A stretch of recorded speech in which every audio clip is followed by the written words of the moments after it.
So welcome to my another video. সকলোকে মই another video লৈ স্বাগতম জনাইছো। চেনেলটো যদি প্ৰথমবাৰ আহিছা তো সাবস্ক্ৰাইব এটা কৰি যাবা। তো আজি ভিডিওটো আৰম্ভ কৰো। মাৰা মাৰা আৰু মাৰা সেপি সেপি তাজ খুৱা শুন ওলমা বুকুখনে ভাল পায় অকল কেলা। এইবোৰকে ভাল পায় অকল বস্তু দিলে এইবোৰকে অকল ভাল পায়। মাৰা ওয়াল চল দাম ফালি পঠিওৱা। যিমান দূৰ আছে সিমান দূৰে মাৰা। আচ্ছা জহরিটো 9 বছর ভাল পাই কেনে 4 বছর ইসি বিয়া হওয়া 13 বছর টোটাল ওটা ই জহরা লগ পাইছে আর ইয়ার দুটা অলরেডি পোৱালি আছে আৰু তো মাইকি এটা ডাঙৰ কৰিব লগা কথা নহয় ভাই তাৰ 9 বছৰ ভাল পোৱা ধেমালি নহয় তাৰ হে কেনেকুৱা লাগিছে হিহে অকল গম পাও মানে হেতু ফিল অকল হিহে কৰিব পাৰিব মানে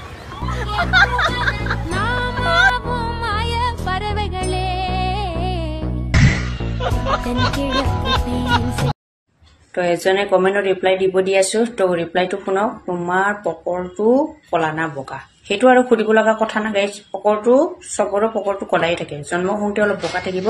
যিমানে ডাঙৰ হ'ব তোমাৰ পকৰটো কলা গৈ থাকিব হেতু তোমাৰ কলাই হ'ব যিমানে তুমি নাৰিকল নিচিনা বগা হওক বা কণীৰ নিচিনা বগা হওক তো হেতু কলাই থাকিব ন পকৰটো আৰু বগা থাকে নেকি পকৰটো আৰু হেতু কলাই থাকে তো মৰো কলাই হয় তো ৰিপ্লাই দিলো মোৰ পকৰটো কলাই হয় দেই কাম কৰ মুখত যেনেকে মেকআপবোৰ লগাইছ তেনেকে পকৰটো লগাই ল পকৰটো কেলা বগা হৈ যাব তোৰ ভাগৰ সো নেক্সট ভিডিওটো আপোনালোকে এইটো ভিডিও চাওক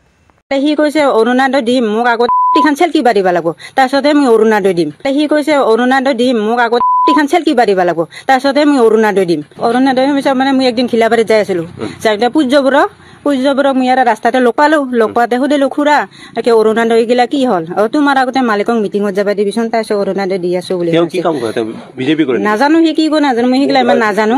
খালি সি কৈছে অৰুণাদয় দিম মোক আগত টিখান চেলকি বাঢ়িব লাগিব তাৰপিছতহে মই অৰুণাদয় দিম সেই বুলি কৈছে সি মোক মই আয়ো এইটো কেনেকুৱা ধৰণৰ কথা এইটো কোনো মহাপুৰুষটো পাইছে কটিয়ে হয় তেতিয়া চলিব নে কটিখন চেলেকিব দিলে মানে অৰুণাদয়টো দিব এইটো কেলা কোন মহাপুৰুষ যদি কেলা পাইছে কটিয়ে হয় তেতিয়া কি হ'ব তা এইটো আকৌ কেনেকুৱা ধৰণৰ কথা কেলা অৰুণাদয়ৰ কাৰণে কেলা কটি চেলেকিব দিলে কেলা অৰুণাদয় দিব মানে কটি চেলেকিব দিলে অৰুণাদয়টো দিব ন হেত চালা বাইদেউ আপোনাৰ প্ৰব্লেমটো ক'ত আৰু মানুহজনক সদায় গাড়ীখন চলালে হেলমেট পিন্ধি চলাব বিনা হেলমেটত গাড়ী চলালে গাড়ী মানে অতি সোনকালে বেয়া হয় সেইকাৰণে মই কৈ থাকোঁ মানুহজনে আকৌ কি কৰে গাড়ীখন মানে হেলমেট পিন্ধিলে সিহঁতি মজাই নাপায় নহয় এই মজা নোপোৱাৰ বাবে আজি বিনা হেলমেটত গাড়ী চলোৱাৰ কাৰণে কি ৰূপত হৈ পৰিলোঁ চাওকচোন এতিয়া কেনেকুৱা লাগিছে বাৰু জীৱনেই বৰবাদ হৈ গ'ল মোৰ মানে এতিয়া গাড়ীখন মই বহুত ভাল কৰোঁগৈ কি কৰোঁগৈ মোৰ উপায় নাইকিয়া হৈছে বাৰু আপোনালোকে কিবা উপায় আছে যদি দিবচোন দেই সেইকাৰণে গাড়ী চলালে সদায় টাইম টেবুল দিনে ৰাতে যত্মতকৈ গাড়ী চলালে এই গতি হয় মানে হেলমেটটো আজিকালি মেইন আৰু হেলমেট থাকিলে মেইনটো নিয়ন্ত্ৰণ কৰিব পাৰি আৰু হেলমেট পিন্ধিলে মানে জন্ম নিয়ন্ত্ৰণ কৰিব পাৰি